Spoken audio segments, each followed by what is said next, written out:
because in the video there is no identifying face, but coming off of a well-documented incident run-in with Kansas City Chiefs Arena Police, where he was cited for punching the police in the face and nothing happened to him. That's amazing. He lived to tell the story. That's nice. But at any rate, Trey Songz did some linking up with OnlyFans, and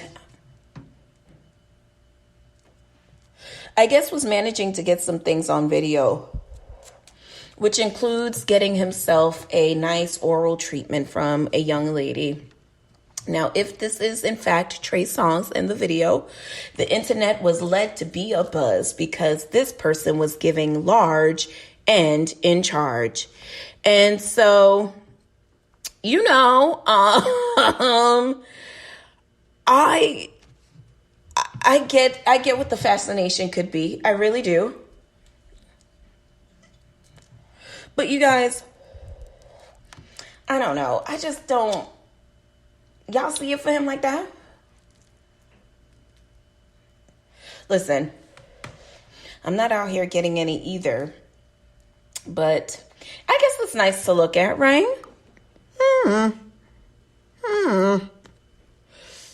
Okay, so I have an issue. Hoping you guys could help me out with, right? Because we're all friends here. Great little community of friendship. I'm gonna pass you the blunt. Here you go. Okay, so how do you handle someone when you feel that you've been disrespected? All right, now take a breath and don't answer immediately, because this is less about, you know, I don't know. This is less about straightening someone out and more about where does your ego immediately go? And if you feel the need to protect yourself or to stand up for yourself, how do you make sure you do it in a way that doesn't come from your ego and isn't meant to attack the person, but is meant to do just what you say, protect yourself, honestly. So how do you do that? I mean, it's easy to be mindless in the moment and go from, you know, being like, oh, okay, and just immediately want to cuss somebody out. But that's not the answer. And immediately where that goes is an escalating situation, right? So what do you do? Now, while I don't know the answer, in terms of immediately myself, I feel like what I would want to do or what I have done is try to stay present in the moment and just tell myself like, okay, this is a moment. You can make it a longer moment by giving attention to the wrong thing and also causing your ego to jump out and letting people know that you have to protect your ego at all costs. Or you can take refuge in the fact that this person just attacked your ego, not you. So therefore, if the things that they're saying or the bite that came with their attack, if you can get present and see that you're okay, you're no worse for the wear and tear, and take a breath, 90 seconds is all you need to kind of gain back your composure and come back to the now, right? Which seems like a forever time, but really not that long. So, what do you do? Now, that's just my advice. And I think because I am the type of person that I am, I know that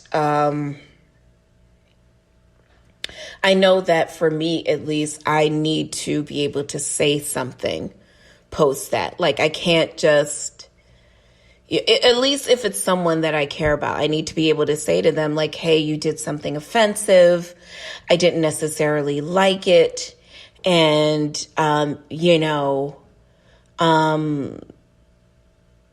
I want to just let you know that as a caveat for who I am, I'm not going to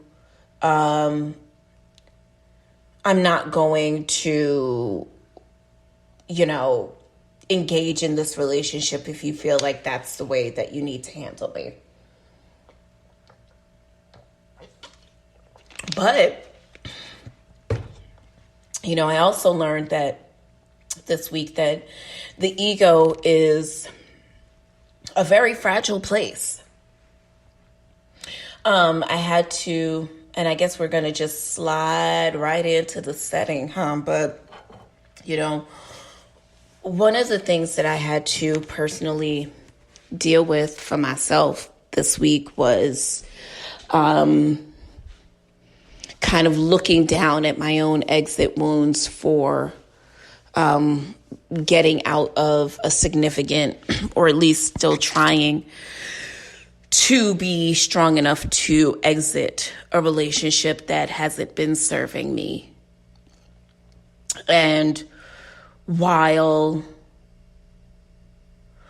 staying in this relationship would be not only possible, but very easy, it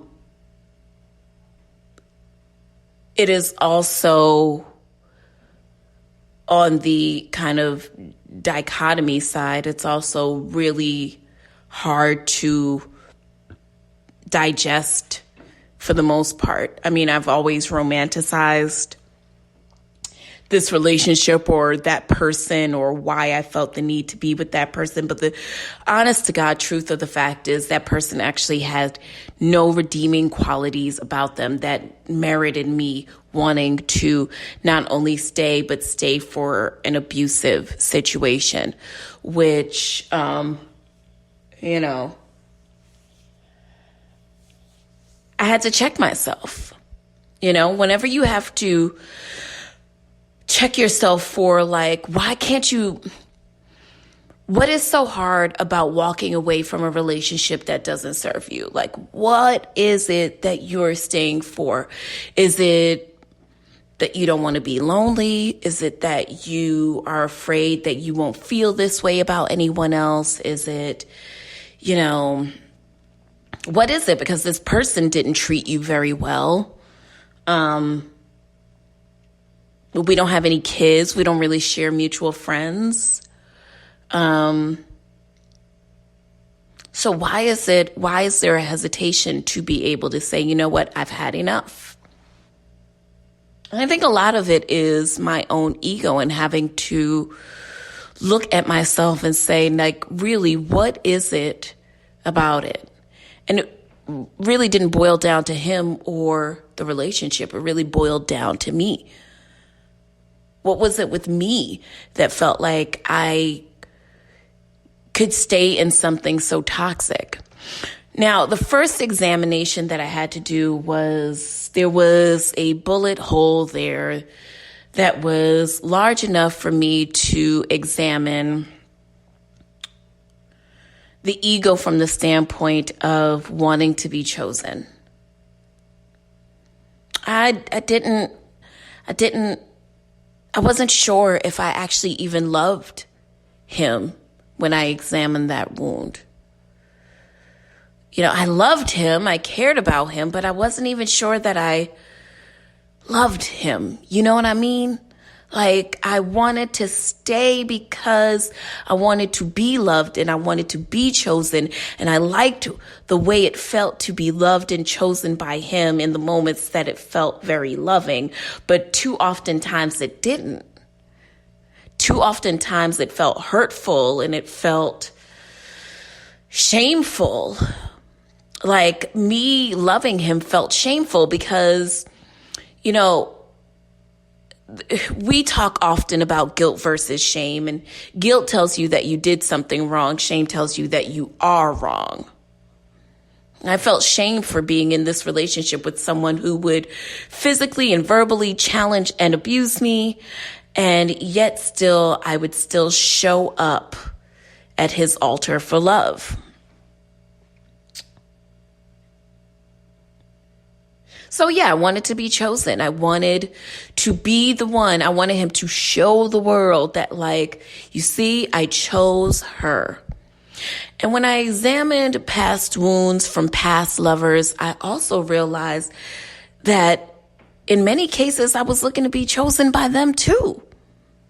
Yes, we were in a relationship and we were together in some cases. In some cases, we were just kind of on a merry-go-round cycle of toxicity for a long period of time. That did not merit a relationship. It just meant that we were doing it for a long time. We were riding the wave of crazy for a long time. But at any rate, I had to examine some of those past relationships too and think to myself, girl, there was nothing to love or anything loving coming out of those channels. Why? What are you romanticizing exactly? Nothing to be romanticized there.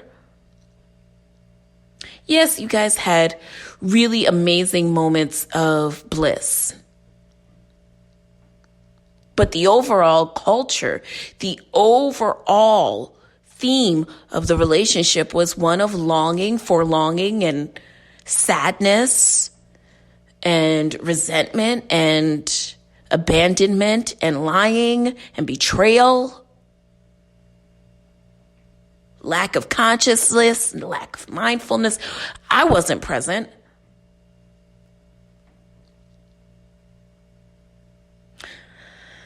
Anyway, so, if I can challenge you to one thing, is if you're going to come to the table with honesty about why it is that you're doing the things that you do. Challenge yourself, because that is the only way that you are going to get past the persistence of the thing that you are resistant to. So if you are resistant to really understanding the cycle of toxicity that you not only experience, but that you contribute to in relationships that no longer serve you, whether they be platonic or amorous, familial, professional, whatever the case is, walking away could be one of the most loving and empathetic things and mindful things that you can do. And not the kind of walk away that is, if you can help it, disrespectful to who you see yourself being. You can still show respect to who you see yourself being as a person, but ultimately, it is up to you to protect your own well-being. And if you're going to do that, you have to come to the table with honesty about who you are and how you want to be perceived in this world based on how you are being in this world.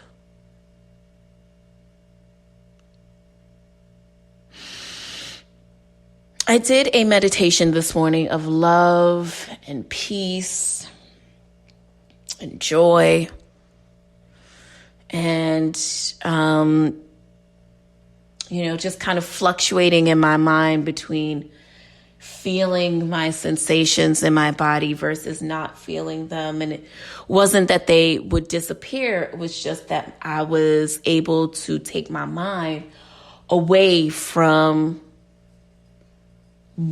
what my body was experiencing, or at least one part of my body, one area of my body was experiencing. And I share that with you because it is almost the same way that you would deal with anything in your life. The more focus that you put on it, the more that it'll seem that it is taking over the entire existence of your being. But if you understand that that one sensation is only a tiny part of what exists in a larger ocean of feelings, then you can then turn your attention away from